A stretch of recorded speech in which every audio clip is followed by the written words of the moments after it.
बातमी आहे चंद्राची। पृथ्वीच्या कक्षेत आता 2-2 चंद्र येणार आहेत। आता आपल्या पृथ्वीभोवती 2 लघुग्रह फिरणार आहेत। नेमकं काय घडते अंतराळात? नव्या चंद्रामुळे पृथ्वीला कोणता धोका तर नाही ना? पाहूया एनडीटीव्ही मराठीचा स्पेशल रिपोर्ट। आकाशात आता एक नाही तर 2 चंद्र साक्षीला। होय मंडळी, तुम्ही ऐकलंय ते खरं आहे। लहान मुलांच्या गोष्टीतला चांदोबा असो किंवा प्रेमी जीवांच्या आणाभाकांमधला चंद्र, पृथ्वीचा लघुग्रह असलेल्या या चंद्राची आपण आजवर अनेक रूपं पाहिली आहेत। आपल्या चांदोबाच्या साथीला आता आणखी एक मिनी मून येणार आहे। नासा अंतर्गत संशोधन करणाऱ्या तज्ज्ञांना ऑगस्ट महिन्यामध्ये हा लघुग्रह दिसून आला। या लघुग्रहाला संशोधकांनी ॲस्टेरॉइड 2024 PTS असं नाव दिलंय। पृथ्वीच्या गुरुत्वाकर्षणामुळे ही दुर्मिळ खगोलीय घटना घडणार आहे। मात्र या नव्या चंद्राचा आकार अवघा 10 मीटर असल्यानं तो साध्या डोळ्यांनी दिसणार नाही। हा लघुग्रह पाहण्यासाठी प्रोफेशनल टेलिस्कोपचा आधार घ्यावा लागणार आहे।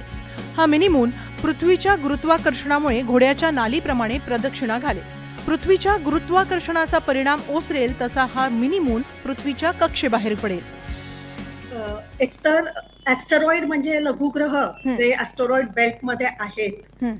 पृथ्वी आणि मार्सच्या मध्ये एक बेल्ट आहे व्हॅन आलेन, आणि त्यानंतर मार्स आणि ज्युपिटर, मंगळ आणि गुरुच्या मध्ये तर तो मोठा लघुग्रहाचा एक ॲस्टेरॉइड बेल्ट आहे।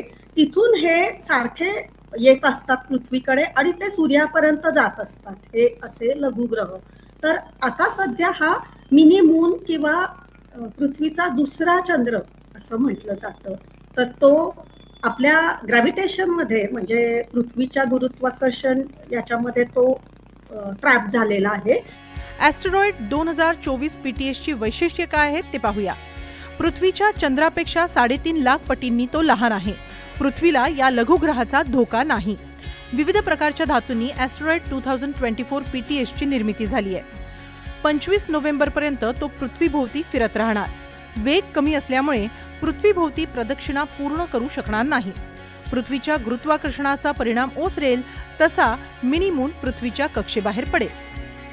53 दिवसांसाठी हा मिनी मून पृथ्वीच्या कक्षेत परिक्रमा करणार आहे। आधी 1981 मध्ये आणि नंतर 2022 मध्ये पृथ्वीभोवती यानं प्रदक्षिणा घातली होती। 2024 नंतर आता तो थेट 2051 मध्ये पृथ्वीच्या कक्षेत येईल। त्यामुळे संधी मिळाल्यास हा छोटासा चंद्र नक्की बघा।